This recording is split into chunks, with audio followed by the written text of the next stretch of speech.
നമസ്കാരം. പലവട്ടം പരാജയപ്പെട്ടിട്ടും പിന്മാറാതെ തൃശ്ശൂരിലെ ജനങ്ങൾക്കൊപ്പം നിന്ന് ഒടുവിൽ വിജയം കൊയ്തെടുത്ത സുരേഷ് ഗോപിയെ മാതൃകയാക്കാൻ രാജീവ് ചന്ദ്രശേഖറും ഇറങ്ങുന്നു. 16,077 വോട്ടിനാണ് തരൂരിനോട് രാജീവ് ചന്ദ്രശേഖർ പരാജയപ്പെട്ടത്. തീരദേശ വോട്ടുകൾ കിട്ടാത്തതാണ് തിരിച്ചടിയായത്. LDF തുടർച്ചയായി ഭരിക്കുന്ന തിരുവനന്തപുരം നഗരസഭാ പരിധിയിലെ ഭൂരിപക്ഷം നിയമസഭാ മണ്ഡലങ്ങളും തുണച്ചത് BJP-യാണ്. ഈ സാഹചര്യം മുതലെടുക്കാൻ തിരുവനന്തപുരത്ത് ക്യാമ്പ് ചെയ്ത് ജനങ്ങൾക്കിടയിൽ പ്രവർത്തിച്ച് വിജയിച്ചു കയറാനുള്ള പദ്ധതി തയ്യാറാക്കി വരികയാണ് രാജീവ് ചന്ദ്രശേഖർ. തെരഞ്ഞെടുപ്പ് പ്രചാരണത്തിനിടെ ജനങ്ങളുടെ പ്രശ്നങ്ങൾ ആഴത്തിൽ പഠിച്ചും ജനങ്ങളിൽ നിന്ന് അഭിപ്രായങ്ങൾ തേടിയും സമഗ്രമായ വികസന രേഖ തയ്യാറാക്കിയിരുന്നു. സമയപരിമിതി കാരണം വികസന രേഖ എല്ലാവരിലേക്ക് എത്തിക്കാനും വിശദീകരിക്കാനും തെരഞ്ഞെടുപ്പിന് മുൻപ് കഴിഞ്ഞില്ലെന്ന് രാജീവ് ചന്ദ്രശേഖർ പറയുന്നു. നമുക്കും ഭാവി തലമുറയ്ക്കും വേണ്ടി വികസന മാർഗരേഖ നടപ്പാക്കേണ്ടത് അത്യാവശ്യമാണ്. ഇതിലേക്കുള്ള ആദ്യ ചുവടെന്ന നിലയിലാണ് ജൂൺ 24 100 ദിന കർമ്മ പരിപാടിക്ക് തുടക്കം കുറിക്കുന്നത്. ഇതൊരു എളിയ തുടക്കം മാത്രമാണ്.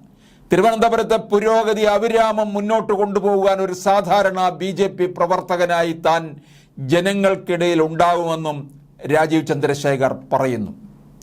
BJP സ്ഥാനാർത്ഥിയായി താമര ചിഹ്നത്തിലാണ് സുരേഷ് ഗോപി മത്സരിച്ചതെങ്കിലും പാർട്ടിക്ക് അതീതമായി വ്യക്തിപരമായ വോട്ടുകളാണ് അദ്ദേഹത്തിന് കിട്ടിയതിലേറെയും. ഇതിന് വഴിയൊരുക്കിയത് സുരേഷിന്റെ 5 വർഷക്കാലത്തെ തൃശൂർ കേന്ദ്രീകരിച്ചുള്ള പ്രവർത്തനമായിരുന്നു. സമാന മാതൃകയാണ് രാജീവും പിന്തുടരുന്നത്. BJP-യുടെ കേന്ദ്രമന്ത്രി ആയിരുന്നെങ്കിലും ഒരു പാർട്ടിക്കാരൻ ഇമേജ് അല്ല രാജീവ് ചന്ദ്രശേഖറിനുള്ളത്. ഇത് മുതലെടുത്ത് തിരുവനന്തപുരത്തെ പ്രവർത്തനങ്ങളിൽ കൃത്യമായി ഇടപെട്ടാൽ വിജയം സുനിശ്ചിതമാണെന്ന് BJP കണക്കുകൂട്ടുന്നു. തിരുവനന്തപുരത്ത് LDF-ന്റെ കയ്യിലുള്ള കഴക്കൂട്ടം, വട്ടിയൂർക്കാവ് മണ്ഡലങ്ങളിൽ BJP സ്ഥാനാർത്ഥി രാജീവനായിരുന്നു ലീഡ്. ഇവിടെ കോൺഗ്രസ് സ്ഥാനാർത്ഥി തരൂർ 2ാം സ്ഥാനത്തും LDF സ്ഥാനാർത്ഥി പന്നിയൻ 3ാം സ്ഥാനത്തുമായി. തീരദേശ മണ്ഡലങ്ങളിലെല്ലാം 2ാം സ്ഥാനം നേടിയത് BJP സ്ഥാനാർത്ഥിയാണ്. കടകംപള്ളി സുരേന്ദ്രൻ MLA ആയുള്ള കഴക്കൂട്ടം മണ്ഡലത്തിൽ രാജീവ് ചന്ദ്രശേഖറിന് 10,842 വോട്ടിന്റെ ലീഡാണ്. ഇവിടെ LDF സ്ഥാനാർത്ഥി പന്നിയന് 16,062 വോട്ടിന്റെ കുറവാണ്. ശശി തരൂരാണ് ഇവിടെ 2ാമത് എത്തിയത്. VK പ്രശാന്ത് MLA ആയ മണ്ഡലമായ വട്ടിയൂർക്കാവിൽ 8,162 വോട്ട് ലീഡാണ് രാജീവിന് ലഭിച്ചത്. പന്നിയന് 24,689 വോട്ട് പിന്നിലാണ്. ഇവിടെയും 2ാം സ്ഥാനത്ത് തരൂരാണ്. LDF വിജയക്കൊടി പാറിച്ച മന്ത്രി ശിവൻകുട്ടിയുടെ നേമം മണ്ഡലത്തിൽ 22,126 വോട്ടിന്റെ ലീഡാണ് രാജീവ് ചന്ദ്രശേഖർ ലഭിച്ചത്. ഇവിടെ 27,905 വോട്ട് കുറവാണ് 3ാം സ്ഥാനത്തുള്ള പന്നിയന്.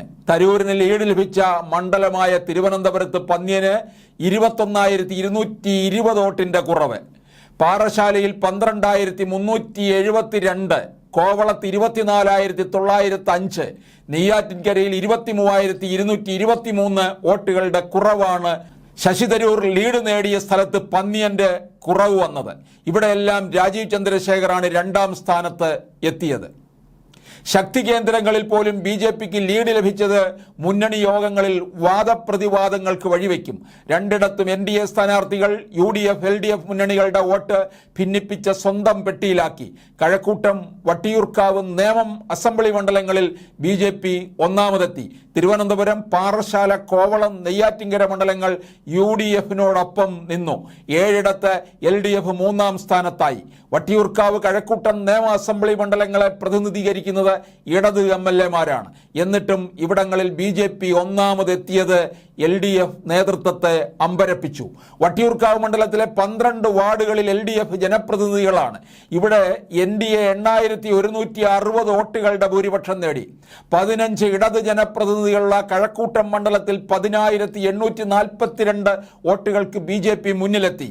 ഇത്തരം അടിയൊഴുക്കുകൾ LDF പ്രതീക്ഷിച്ചിരുന്നതല്ല. ഈ സാഹചര്യം മുതലെടുത്താൽ വരുന്ന നിയമസഭാ തെരഞ്ഞെടുപ്പിൽ നേട്ടം കൊയ്യാമെന്നും BJP കണക്കുകൂട്ടുന്നുണ്ട്.